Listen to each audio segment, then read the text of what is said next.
वैसे तो व्यक्तिनिष्ठ है, व्यक्ति में क्या गुण होंगे, व्यक्ति क्या संस्कार है उस पर निर्भर है।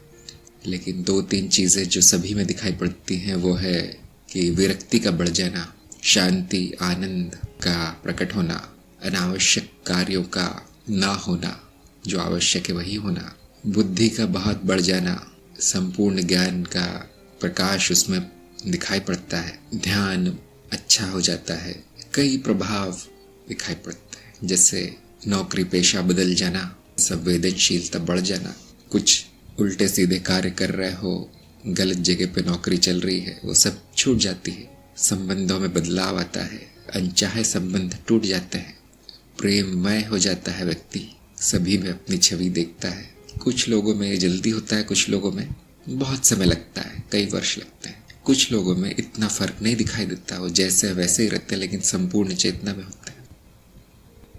तो इसमें कोई नियम नहीं है कि सबके साथ एक ही जैसा होगा, ऐसा कोई नियम नहीं है। निर्णय नहीं ले सकते कौन चेतना में है कौन नहीं, देख कर केवल या व्यवहार से निर्णय नहीं लिया जा सकता, क्योंकि चेतना बहुत सरल अवस्था है, अनुभवकर्ता का ज्ञान। इस ज्ञान को याद रखने वाला व्यक्ति चेतना में है, साक्षी भाव में है, और वो अक्सर वही करता हुआ दिखाई देता है जो आम व्यक्ति करता है, उसमें कोई घाटा नहीं। कुछ लोगों की ऐसी मान्यता है कि चेतना प्रकट होते ही या ज्ञान होते ही साधारण व्यक्ति संत हो जाएगा, देवता हो जाएगा, बहुत बड़ा गुरु हो जाएगा, दाढ़ी बढ़ा के गुफा में बैठ जाएगा। ऐसा नहीं होता, एक दो ऐसे मिल जाएंगे नमूने, लेकिन बाकी सबका जीवन जैसा चलता है साधारण वैसा चलता है। बहुत से लोग पूछते हैं ना कि मेरा जीवन कैसा हो ज्ञान होने के बाद, तो मैं भी कई दिन तक ढूंढ रहा था कि कुछ तो किसी ने बताया होगा कि अब मुझे किस विशेष रूप में जीना पड़ेगा ज्ञान हो गया तो। लेकिन कई गुरुजनों से बात करने के बाद और कई शास्त्रों में ढूंढने के बाद एक ही चीज पता चली, सरल सुंदर साधारण जीवन व्यतीत करना है चेतना में।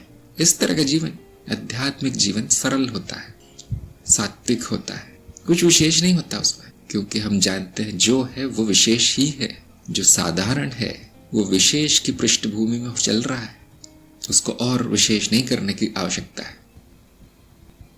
जो स्वांग रच लेते हैं तरह तरह के, जो पता नहीं क्या क्या कर लेते हैं कि ज्ञान हुआ है तो अपना जीवन विकृत कर लेते हैं, ऐसा कैसे संभव है? फिर क्या ज्ञान हुआ?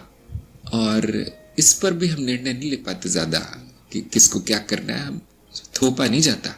अब किसी को नहीं पसंद है साधारण जीवन तो कोई बात नहीं, वो उसके संस्कार है, उसके अपनी पसंद नापसंद है, हम थोपते नहीं विशेष तरह का जीवन किसी पर। मैं अक्सर यही कहता हूँ कि ज्ञान होने के बाद जो करना है वो करो, लेकिन संपूर्ण चेतना में करो। यहाँ तक कि ज्ञानी के लिए नैतिक अनैतिक भी छोड़ दिया गया है, खुद ही करो जो आपको उचित लगे, और क्योंकि ज्ञान हुआ है तो फिर वो सही करेगा, गुरु भी नहीं बोलता उसको कि ये मत करना वो मत करना। बहुत से लोग पूछते हैं क्या खाऊं, कब खाऊं, कितने बजे खाऊं।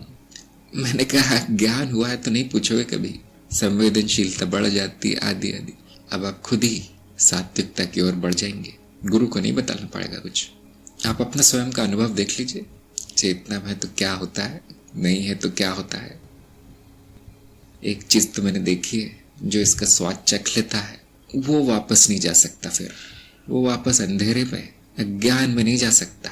सारी दुनिया दे दो, राजपाट दे दो, उसको स्वर्ग दे दो और कहो कि वापस चला जा तू अंधेरे में, अज्ञान में, मूर्खता में, नहीं, संभव नहीं।